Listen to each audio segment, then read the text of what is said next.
The following audio is all of the recorded voice lines and music for Omega of the Dead. There is no animated footage, and I do feel ashamed that I was not able to put this into full fruition. As you may know, I moved on to become a full-time teacher. I'm 28 years old at the moment, and it shocks me still that I see comments on my videos like, there's this one comment where I had someone saying that their father was a fan of my work, so apparently some of my fans are parents now. I mean, goodness grief. I'm at least glad I got Alpha of the Dead out of the way. I mean, if you're an OG fan, you remember those days. But sadly, I'm truly busy this time with teaching. Omega of the Dead was inspired by me diving into the world of esoterics and spirituality, Hermetics, Rosicrucians, Freemasons, Kabbalah, etc., etc. I mean, you'd think that if I knew all of this, I would have had the ability to conjure up the willpower and spiritual currency to get this done, but I did request help. I paid some of my friends, Cory, to write the story and music, very talented person, as well as voice actors. And for me and Cory's enjoyment, I did assemble all the recorded dialogue and music and a few sound effects for us to enjoy this audiobook-like sample, so we can envision what it could be. But sadly, I only got the first episode done. And what you are about to listen to is that same audiobook that me and Cory listened to. And I might go back to animation soon. I started animating when I was 14 years old, which creeps me out because now there are like 14-year-olds today that are not only animating, but making animations way better than mine when I was their age, and I can't keep up. I mean, I'm glad I made your childhood, even though it's just a bunch of stick figures killing each other, but I mean, I'm not kidding, dude. That Alpha of the Dead animation with the depictions of violence and how it kind of intercepts ideas into your head, I mean, yeah, what can you do? The story and style here was going to be way different than Alpha of the Dead. What we wanted to do was make 8 episodes. One of the biggest things was it was going to mostly take place at a school. Now, of course, knowing my animations and knowing whatever happens in the world, that was obviously not going to be a good location. And then Cory suggested that they would use magic instead of weapons. I mean, makes sense. And if I can recall for the characters, we wanted, or at least I wanted Sophia to sound like the ending of Still Alice. From the earth far below, souls of the dead, of people who'd perished from famine, from war, from the plague. They floated up like skydivers in reverse. Cory wanted Paul to sound like Bill Murray from Ghostbusters, and for whatever reasons, Ray, call it fate, call it luck, call it karma, I believe that everything happens for a reason. I believe that we were destined to get thrown out of this dump. Daphne, well, you know. And in the pot there's miso soup with all sorts of unknown things in it. And the music, it's stunning. Cory is a genius. It would be nice if you just listened to it for yourself. And anyways, to sum it all up, I apologize to all the fans and the people who worked with me who didn't get to see this project go to its fullest. So enjoy this audiobook style of Omega of the Dead. The entire plot, dialogue. Hi, SpongeBob here. I almost forgot to say, this story switches between the past and the present. Just to make sure you're not confused, whenever you hear this sound, this will let you know if it switches from past to present. Thank you, and enjoy the story.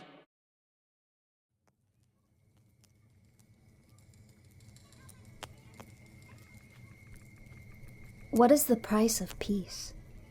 What truly lies in the hearts of men? Can our world still be saved? Should it? Listen well to my tale of conquering corruption, and I'll answer as best I'm able.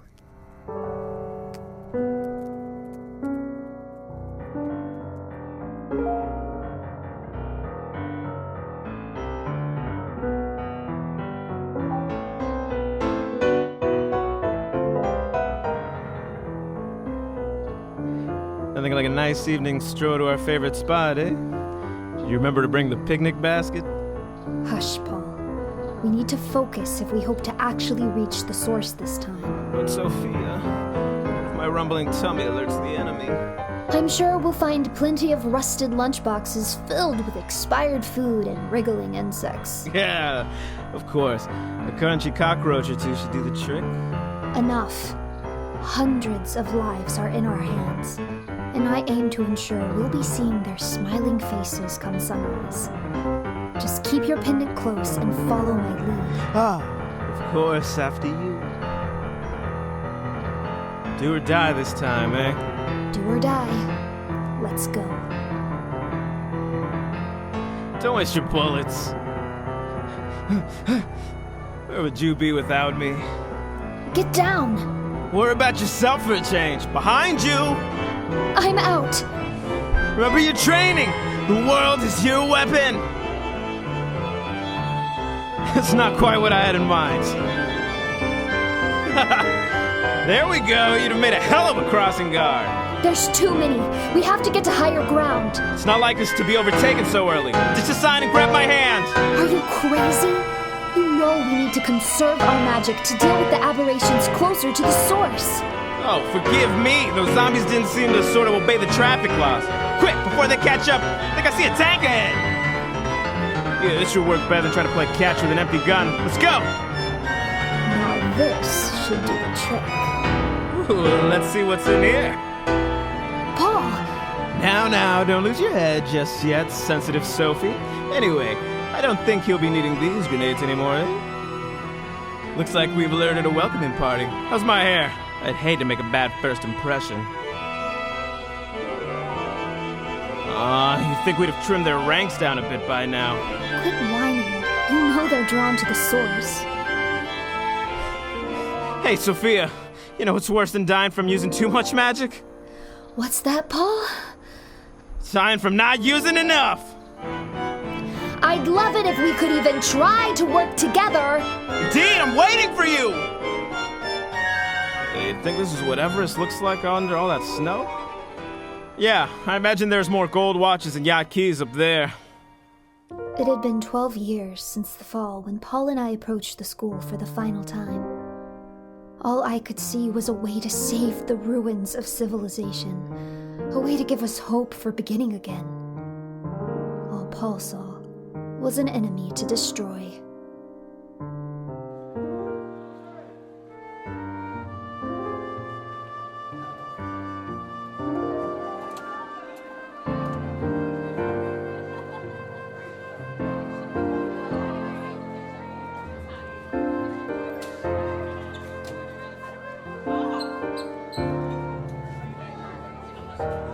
I wonder where the hall monitor is today.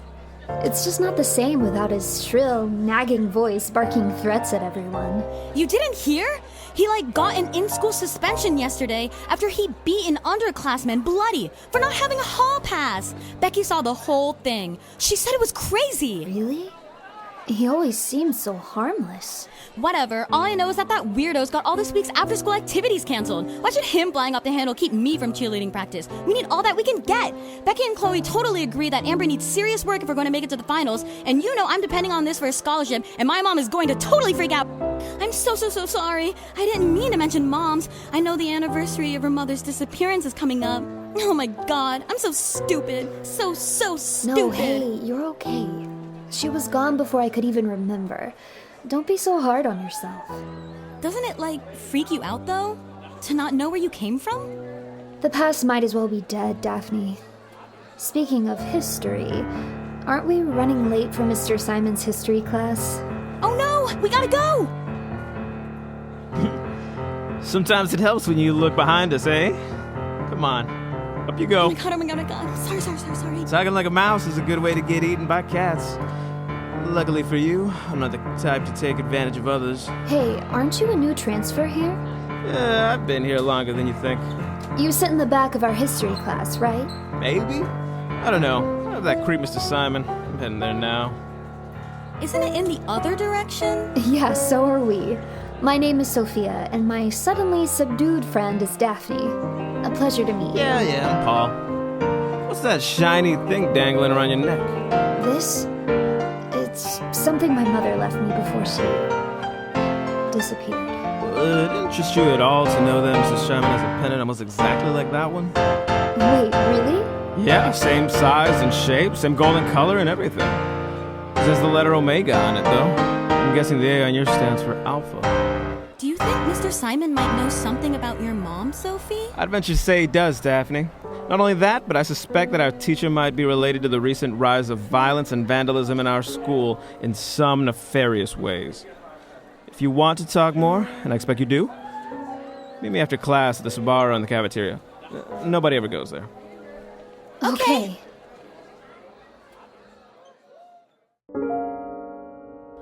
Missing your guns yet, Tex? Hush. We'd be fine if you hadn't dropped Mr. Simon's bag. Everything will be okay once we reach our stash at the opening of the labyrinth. If we reach our stash at the opening of the labyrinth. That kind of attitude is about as useless as trying to change the past. Besides, aren't we coming up on the cafeteria? Ah, indeed. Some moldy old meatloaf should suit our picnic perfectly. Shouldn't we be, fighting for our lives right now? What gives? Shh. Did you hear that? How am I to hear anything over the relentless growling of my belly? Hush. Listen. Stall gas? It's trapped in the bathroom. The poor soul must have eaten it at the cafeteria. Paul, I think it's coming from one of the lockers. My God, did it just ask us for a hall pass? Oh dear. It's no forgotten mine. I would, of course, never cut class, sir. I can't even follow the little son of a... Wait there, sensitive Sophia. I think I'm getting the hang of how this thing moves. Eeny, meeny, miny. Mo, trapped in a mindlessly enforced routine, eh? That poor son of a... Good job. Quite a way to say thank you, eh? Anyway, how was it in there? You feel a little closer to him? I feel a little closer to punching you in the throat. Come on, we've a ways to go yet. It is a tragedy of nature that those who have been hurt so often seek to hurt others in kind. There was no time to weep for the corrupted, though. A stitch in time saves 9, and we had a lot more than that depending on us yet.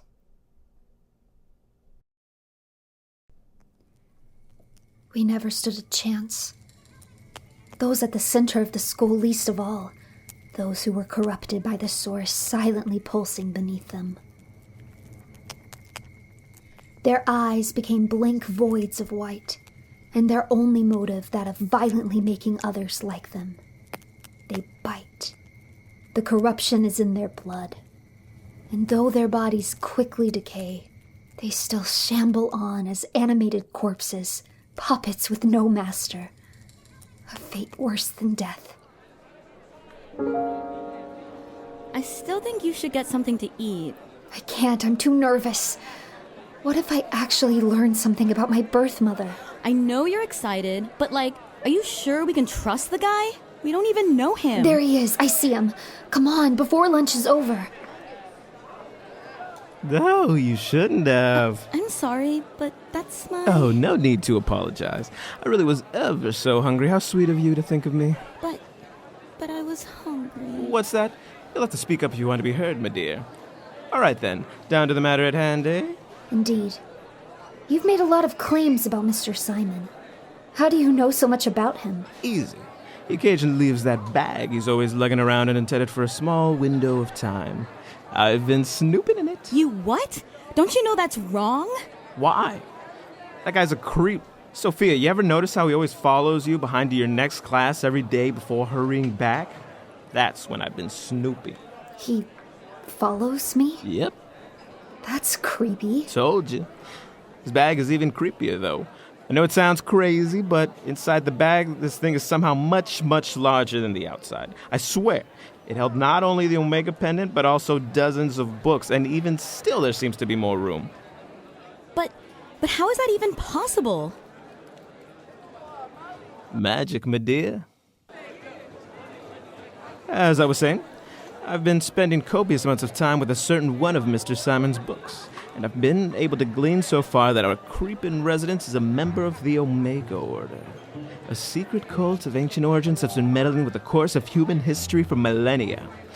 Mr. Simon, in particular, intends to destroy the world as we know it using an awful prophecy.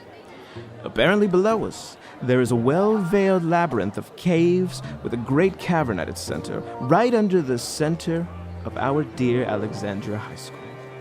There is something ominous and terrible in that deep, dark, and dank cavern. Something that slowly turns those within its reach into mindless, violent killing machines.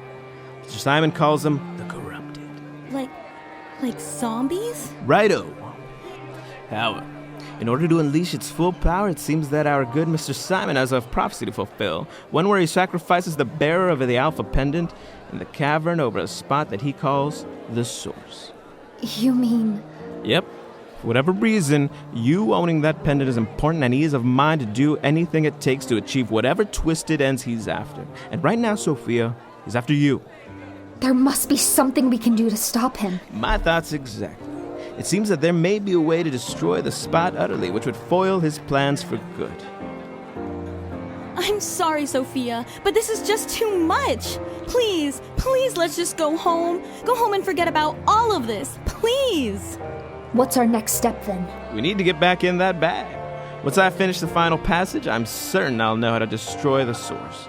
Daphne, what are you up to after school on this fine summer afternoon? Me? Let's see if we can put that gift of gab to use, eh?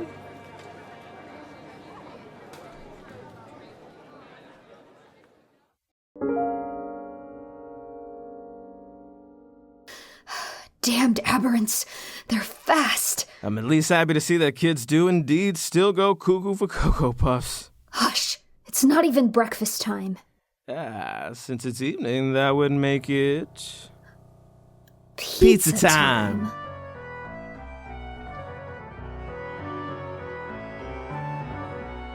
Find something good back there. I'm not sure how much longer I can hold them off. Are you seriously throwing empty milk cartons right now? Aw, lighten up. Just a bit of a joke to boost morale. Hurry, you idiot! My God, there's pizza back here that still resembles its original form. The power of preservatives, honestly. Paul, the lives of everyone we love are at stake. Now, Paul! I found just the thing. Catch what I throw and weave through them like flowing water.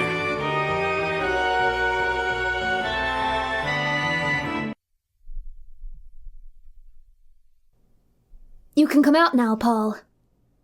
Paul? Are you seriously trying to eat the pizza? The power of preservatives! Get out of there. We've got work to do. It was good to laugh, though. To stop and smell the roses that make life worth saving in the first place. Paul and I were close then. We knew that we needed each other. That our so-called selfless acts were really driven by selfish desire. Isn't it better to just be honest? Isn't that all we are?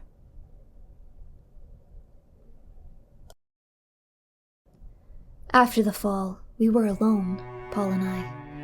My whole neighborhood had been overrun, and I still to this day don't know what became of my foster family.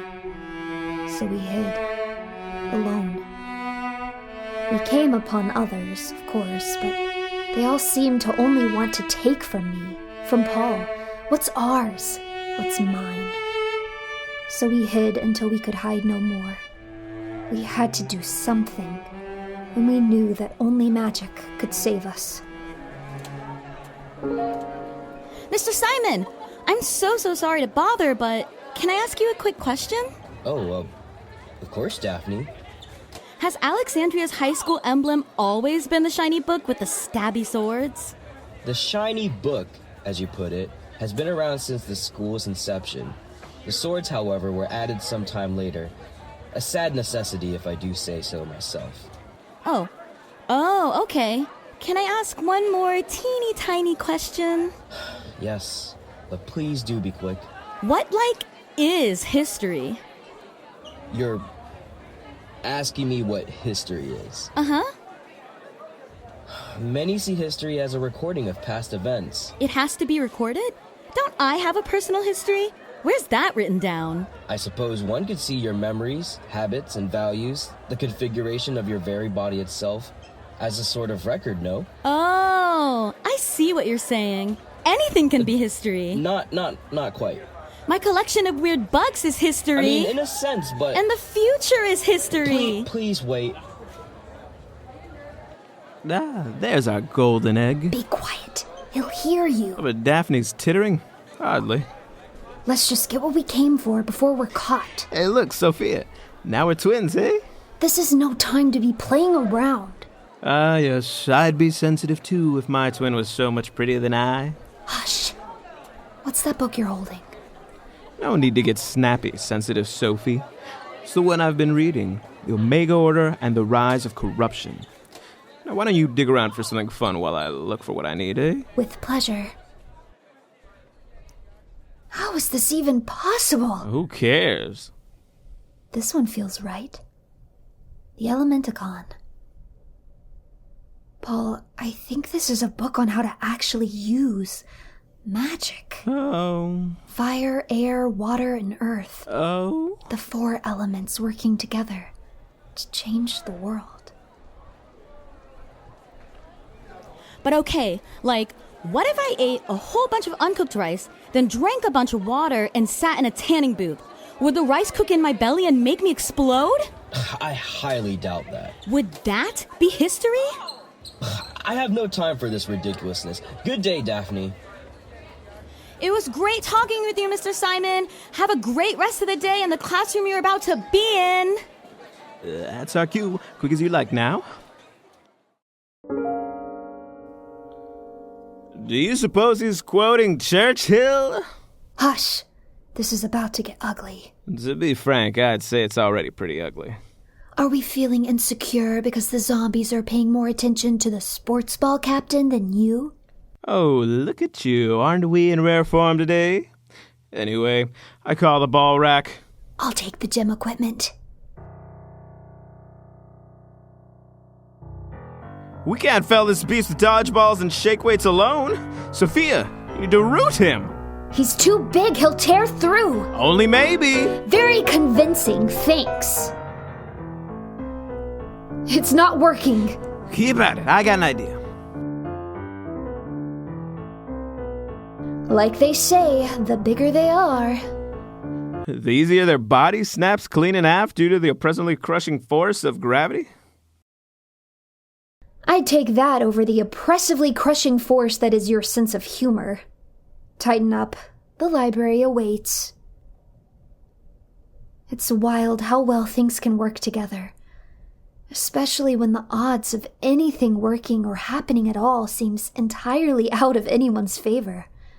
Still, though, there was a looming sense of strife, and I, too, was torn between my head and my gut.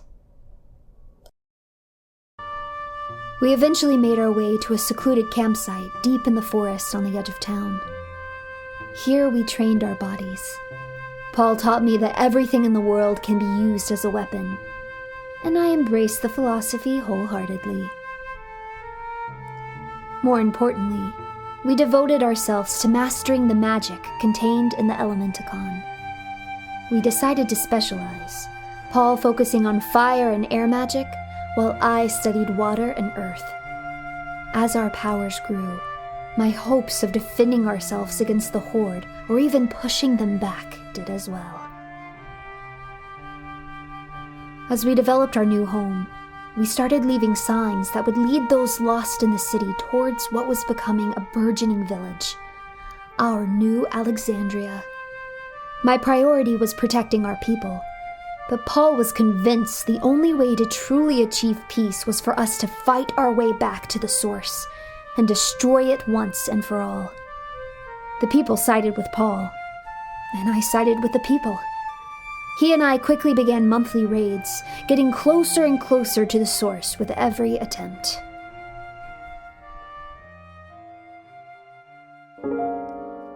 You stole all of this? What if we get caught? Oh God, I'll get suspended or even expelled. I'll never get in college and I'll end up homeless on the streets until I starve. Hush, Daphne. Sorry.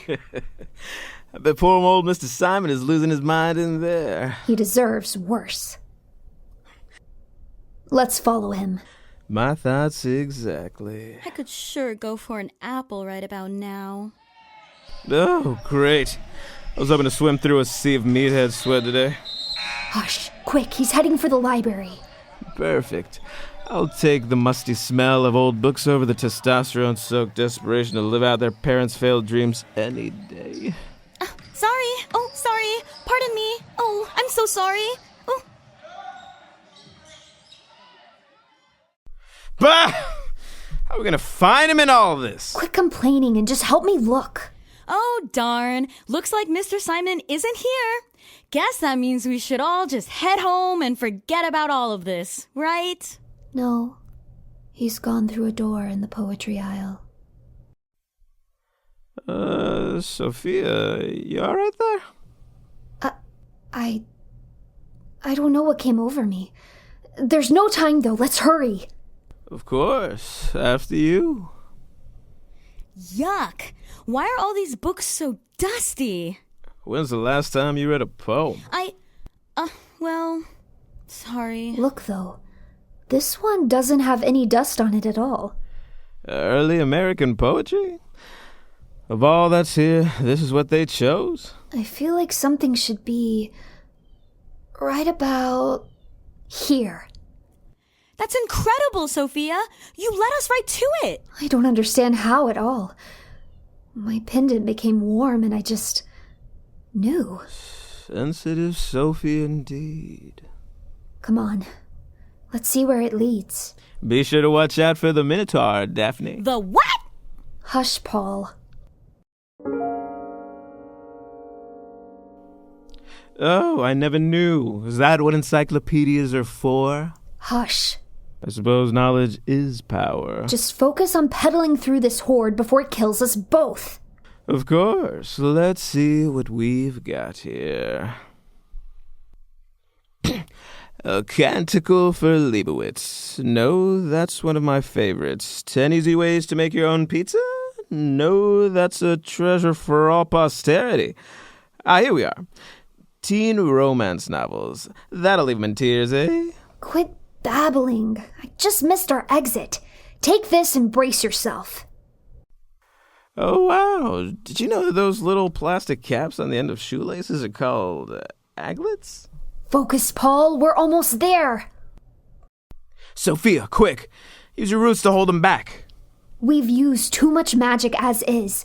We don't know what's down there. There's no time. Just do it, Sophia. There has to be another way. Stupid girl. I'll meet you down there. What do you mean?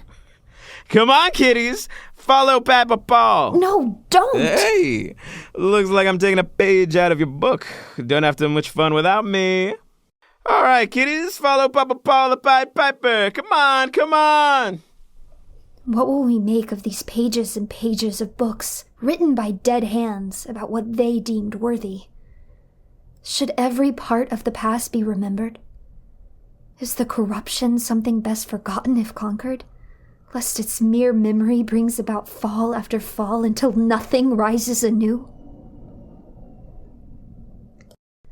Paul and I had just returned from a raid. He had dropped Mr. Simon's bag, and with it our entire arsenal, at the entrance of the Labyrinth as we fled. We knew it would be hell getting back there, and were happy for a few days' rest. A few days was all we got. It wasn't long until a scout reported all of our greatest fear. Somehow the zombies knew where we were. Somehow they were organized. They were set to reach New Alexandria by sunrise of the following day. Paul and I knew we had to finish the source once and for all before they destroyed everything we had built. My God, there's so many baths to choose from. I should have remembered a ball of string. A ball of string? Like for knitting? Yes, Daphne, I intend to knit the Minotaur a lovely sweater. My pendant, it's glowing. It's so warm, it feels alive. Why doesn't mine do that? I guess hers is just better than yours. Sorry. So, how are Ray and Sophia? Is your nightlight of a compass giving you any idea where we should go? This is a sacred space. You are not welcome here. Sophia? Looks like we've lost her again. That voice, like a blindingly brilliant light in and all around me. Easy there, sensitive Sophie. We can't lose you yet. I'm okay. You told us to leave. Why did you tell us to leave? I don't know. Don't worry, we'll stay by your side, right, Daphne? Yeah, of course. Now, about that compass. I don't know how, but I know the way. Follow me. Sorry to bring this up, but isn't anyone else, confused about why Mr. Simon would want to destroy the world? He always seemed like such a nice, gentle man. Dear Ditzy Daphne, don't you see that all part of his game? He only pretends to be your friend to get what he wants. And all he wants is power. But, how is turning the world into zombies going to give him power? This doesn't really make any sense. Can I look in your book a little bit while we walk? Tell me, Daphne, do you get some kind of sick joy out of needlessly complicating things with your idiotic questions? Sorry, What? Am I not trustworthy? Or do you think that shrilled walnut bouncing around in that void that is your skull is even capable of comprehending what this book contains? Paul, that's enough. No one deserves to be talked to that way. Oh, I can do anything. I believe our cramped conditions and all the excitement might be getting the better of me. Dry your eyes, dear Daphne. Stay away from me! Oh, don't say that. This isn't really the place to be getting separated from each other, eh? I'm afraid he's right, Daphne. We have to stick together. But if you ever talk to her like that again, I'll make sure you regret it. A slip I certainly won't repeat, I assure you. See that it doesn't. Let's keep going. We're here. Something feels wrong, though. Never mind that. There it is. All I was after. Sophia, I'm scared. I can't do this. I'm sorry. I can't do this. I'm scared and I want to go home. I want to go home now. What just happened? There's no time! We're too late! We have to run! I don't, feel so... Sophia! We have to run now! It's the beginning! My God, we have to warn everybody! Run! You're all in danger! There's no time for that! Come on! Please listen to me. Something terrible is coming. Leave them, Sophia! No, we have to do something. God, I hate this stupid school. Sorry. Now, Sophia! Safety! This is all your fault! She understands as well as she needs to. Farewell, you worthless old relic. She's slowing us down! We have to leave her! Ew, why is he so ugly? I can't leave her! She's already dead! Sorry, Sophia. Sorry.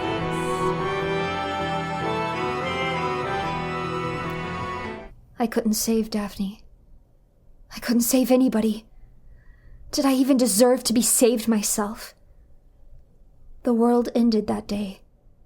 There was nothing I could do to stop it. Nothing. I dropped into the labyrinth alone. I missed Paul. I missed Daphne even more. I knew there was no time to waste waiting for either, though, so I pressed on alone. At last, our arsenal. I should probably leave a few things for Paul. This'll do.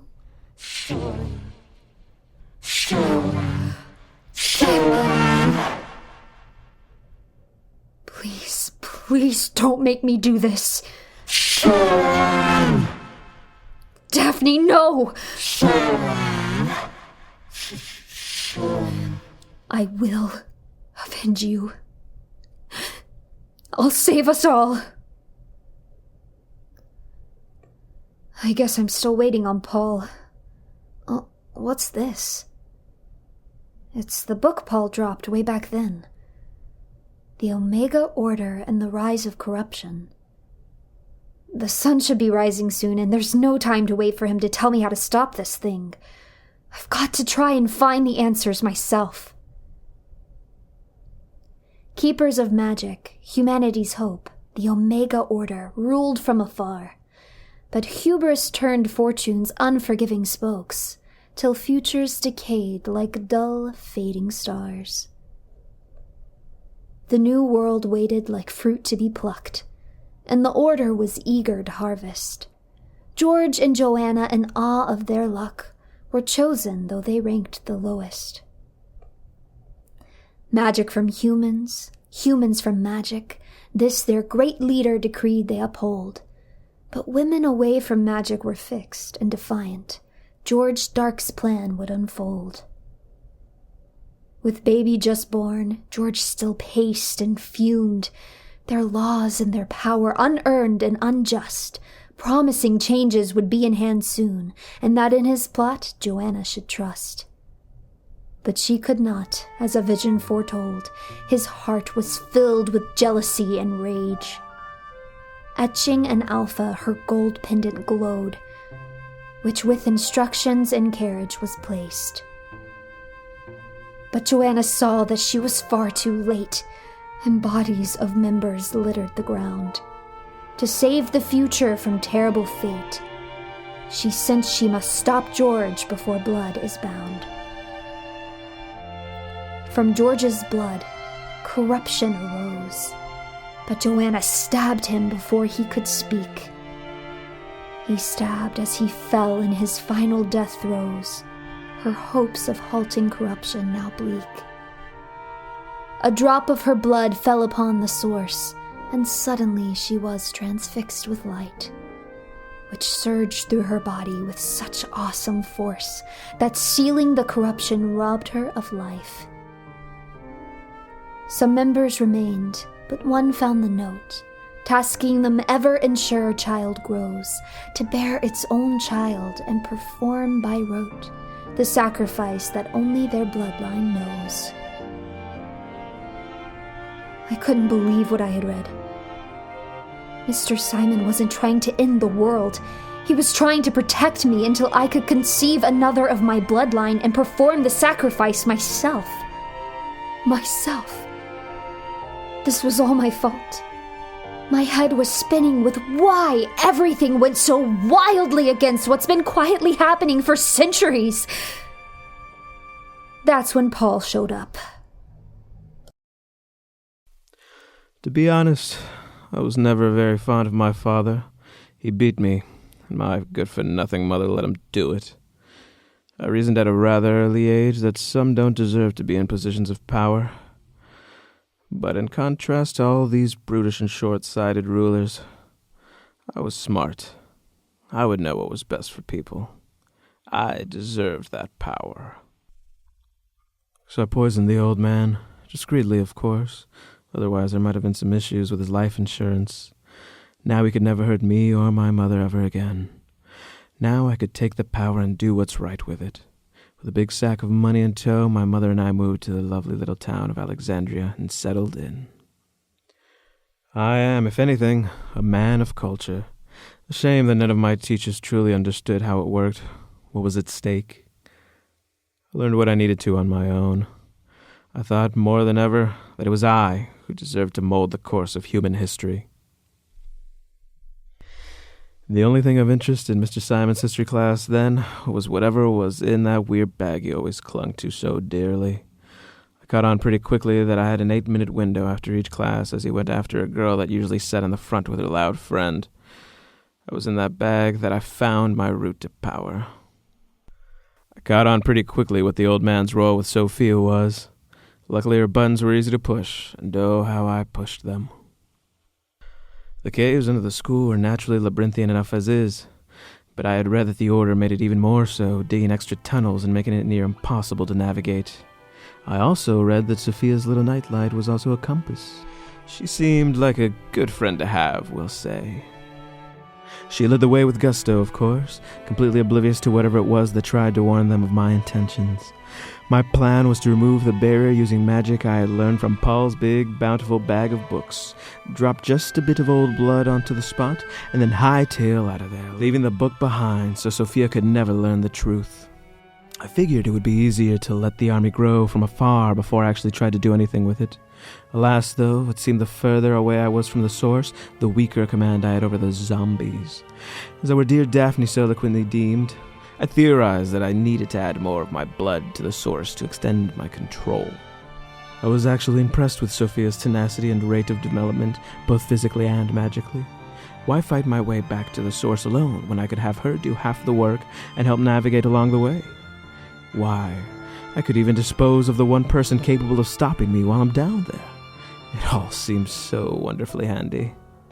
We got so close to the source on that run, and I knew it was time to act. I gathered my little kitties together and sent them marching towards that pathetic campsite they've all seen fit to call New Alexandria. Of course, I accidentally dropped the big bountiful bag of books, now more a grim grave of guns and grenades along the way. It seemed prudent to force Sophia to use her magic as much as possible in our last hurrah, making her weak enough for an easy final blow. Now I just had to hope that the hilariously ironic form I influenced that loudmouth Daphne to become was able to hold Sophia back long enough for me to get to the source first. It was not. You lied to me. So? You fell for it? The strong and the smart rule the weak and the dumb. Sorry, I don't make the rules. Oh wait, I do! Brave words from the one without a bazooka. Oh, sensitive Sophie. I'll have no need for petty guns after I remove this pendant.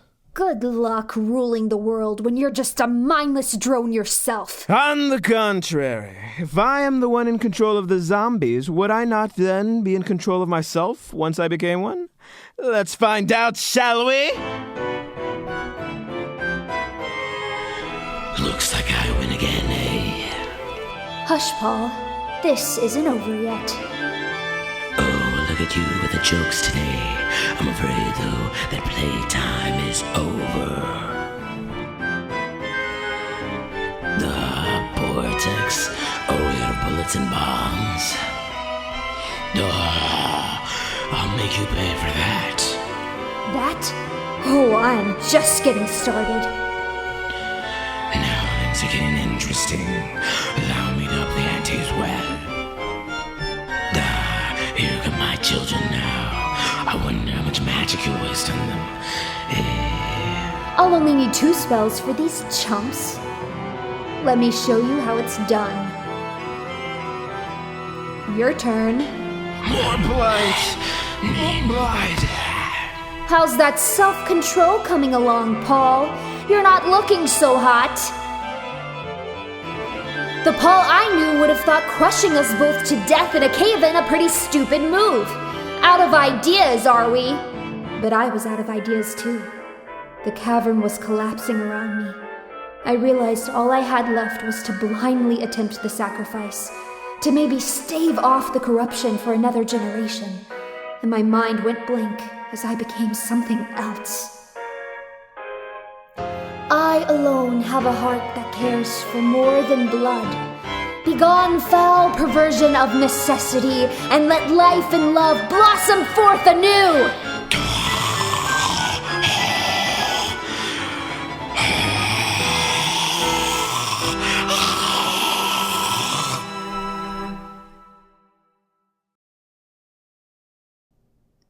I was somehow still alive. It was as though the spirit of nature itself had taken hold of me, flowed through me, found me worthy of keeping around in her wild resetting of circumstances. I felt new. The world was in ruins, but I felt new. Like anything was possible. And anything was. I had found a new family, a new home, and the evils of the world suddenly seemed manageable.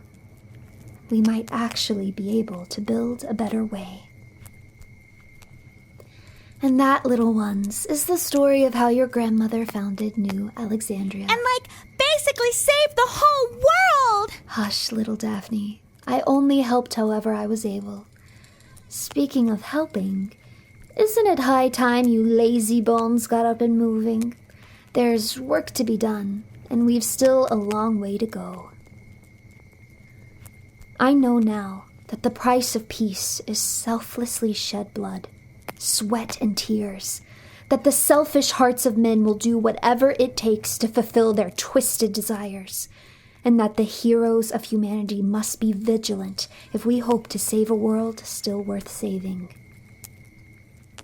Evil never rests for long, though, and as the brilliant rays of the sun cast out the terrible darkness of night, we too shall always rise.